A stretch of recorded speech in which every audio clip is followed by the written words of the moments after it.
जय माता दी मित्रों, हमारे YouTube चैनल में आपका हार्दिक स्वागत है।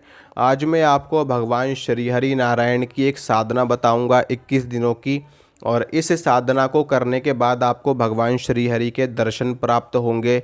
भगवान श्री हरि के दर्शन आपको स्वप्न में प्राप्त हो सकते हैं और किसी संकेत रूप से भी उनके दर्शन आपको प्राप्त हो सकते हैं। उनकी शक्ति का आभास भी आपको हो सकता है, उनकी शक्ति का स्पर्श भी आपको हो सकता है, या फिर उनकी शक्ति किसी प्रकाश पुंज के रूप में भी आपको दिखाई दे सकती है, या फिर उनकी शक्ति आपको किसी बिंब के रूप में दिखाई दे सकती है, किसी ऊर्जा के रूप में दिखाई दे सकती है, किसी गोलाकार आकृति के रूप में दिखाई दे सकती है। भगवान सूर्य नारायण के रूप में उनकी शक्ति आपको दिखाई दे सकती है।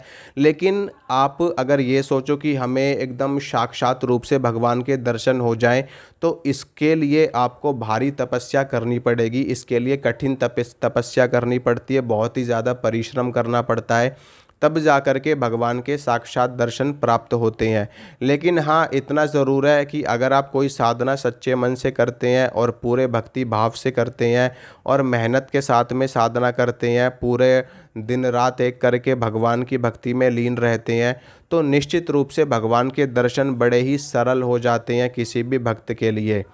तो इसमें भी आपको दर्शन होंगे भगवान के, किसी न किसी स्वरूप में उनके हो ही जाएंगे दर्शन। उनकी शक्ति का आभास हो जाएगा, किसी भी रूप में वो आपको दर्शन दे सकते हैं। उनकी इच्छा के ऊपर निर्भर करता है, आपकी साधना पे, आपकी सेवा पे और भगवान की इच्छा पे निर्भर करता है कि आपको दर्शन किस प्रकार से उनके प्राप्त होंगे। तो साधना की शुरुआत करते हैं। इस साधना को शुक्ल पक्ष में आपको शुरू करना है।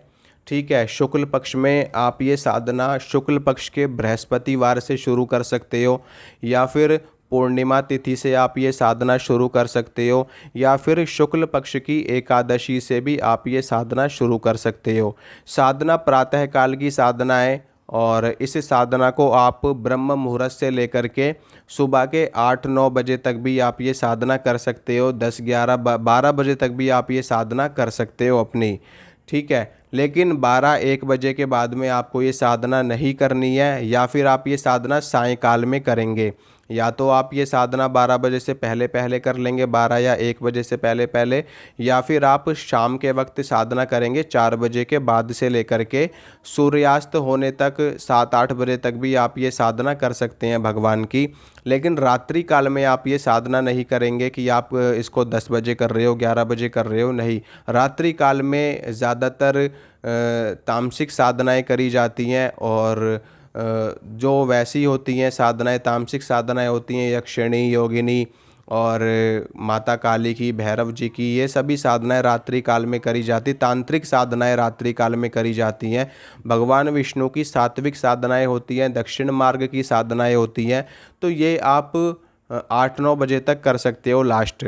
ठीक है, तो साधना के जब आप साधना पे बैठोगे तो आपका मुख पूर्व दिशा में होना चाहिए या फिर पश्चिम दिशा में होना चाहिए। अगर आप सुबह के वक्त साधना कर रहे हैं तो पूर्व दिशा की ओर आपका मुंह होगा, अगर शाम के वक्त कर रहे हैं तो पश्चिम दिशा की ओर होगा। इसके अलावा आप उत्तर दिशा की ओर मुंह करके भी बैठ सकते हैं, ईशान कोण की तरफ भी बैठ सकते हैं मुंह करके। तो इसमें आपको सर्वप्रथम क्या करना है, भगवान विष्णु की स्तुति करनी है। उसके लिए आप विष्णु सहस्त्र नाम का पाठ कर सकते हैं, या फिर विष्णु चालीसा का पाठ कर सकते हैं, या फिर नारायण कवच का पाठ कर सकते हैं। भगवान विष्णु के 108 नाम पढ़ सकते हैं। अच्युताष्टकम आप पढ़ सकते हैं, गोविंदाष्टकम आप पढ़ सकते हैं, भगवान विष्णु का कोई भी श्लोक पढ़ सकते हैं। उनकी स्तुति आपको करनी है सर्वप्रथम। उसके बाद में देसी घी का दीपक आपको जला देना है, धूप बत्ती जला देनी है, एक जल का लोटा रख देना है भगवान विष्णु के समक्ष, थोड़ा सा गंगा जल डाल करके, और एक तुलसी का पत्ता उसमें आपको डाल देना है। इसके बाद में जो भी प्रसाद आपके पास उपस्थित है भगवान विष्णु को चढ़ाने के लिए, अगर कुछ भी नहीं है तो माखन मिश्री का भोग आप भगवान को लगा सकते हैं। आप जो दूध के ऊपर जो मलाई जमती है वो मलाई आप भगवान को भोग में दे सकते हो, और थोड़ी सी चीनी मिला करके आप उनको भोग में दे सकते हो। नहीं तो आपकी सामर्थ्य है तो आप भगवान को मिठाई का भोग लगा सकते हैं, और कोई भी लड्डू का भोग लगा सकते हैं, चूरमे का भोग आप भगवान को लगा सकते हैं, पंचमेवे का भोग लगा सकते हैं, और दूध से बनी हुई कोई भी मिठाई आप उनको चढ़ा सकते हैं। और इसके बाद में आपको क्या करना है, भगवान गणेश को प्रणाम कर लेना है। भगवान गणेश को प्रणाम करने के बाद भगवान शिव को प्रणाम कर लेना है। उसके बाद में भगवान विष्णु का जो मैं मंत्र आपको बता रहा हूँ, इस मंत्र की आपको 31 मालाएं करनी है। ठीक है, इस मंत्र की आपको 31 मालाएं प्रतिदिन करनी है 21 दिनों तक। तो मंत्र सुनिए। मंत्र इस प्रकार है, ओम नमो नारायणाय, ओम नमो नारायणाय, ओम नमो नारायणाय। ये मंत्र है भगवान श्री हरि नारायण का, भगवान श्री हरि विष्णु का। इस मंत्र की 31 माला आपको प्रतिदिन करनी है, तुलसी की माला से या फिर कमलगट्टे की माला से। ठीक है, और प्रतिदिन करनी है। जब आप मंत्र का जप कर लेंगे तो आप अपने सारा जप भगवान विष्णु को अर्पित कर देंगे।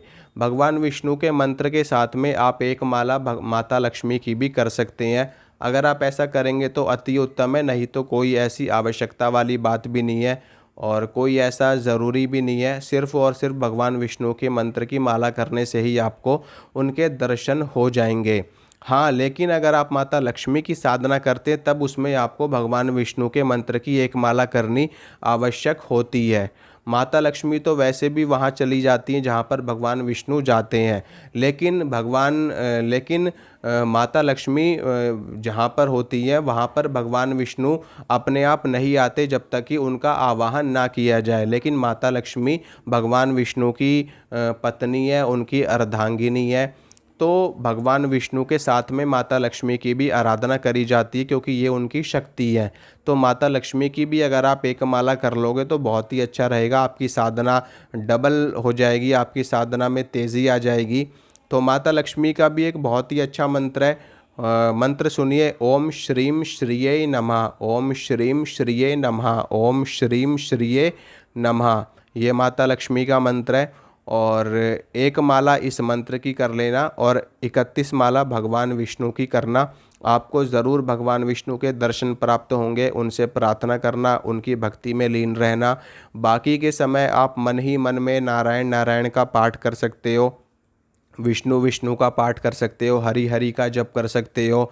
ठीक है, तो मन ही मन में आप उनको याद करते रहना, उनको प्रणाम करते रहना, उनकी स्तुति करते रहना और नारायण नारायण का उच्चारण करते रहना जब भी आपको समय मिले। और इसके बाद में यही साधना है, इसमें बस आपको 21 दिनों के लिए ब्रह्मचर्य का पालन आपको करना पड़ेगा और 21 दिनों के लिए आपको प्याज लहसुन का भी परहेज करना पड़ेगा। ठीक है, 21 दिनों तक आपको प्याज लहसुन का सेवन नहीं करना है, मांस मदिरा ये सब तो बहुत दूर की बात है।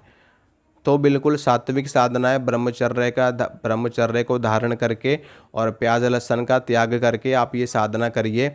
और हो सके तो बाहर की चीज़ें भी आप अवॉइड करिए इस साधना में, क्योंकि बाहर कोई भी व्यक्ति कैसे खाना बना रहा है, कैसे भोजन पका रहा है, कैसे कौन सी चीज़ पका रहा है आपको नहीं पता।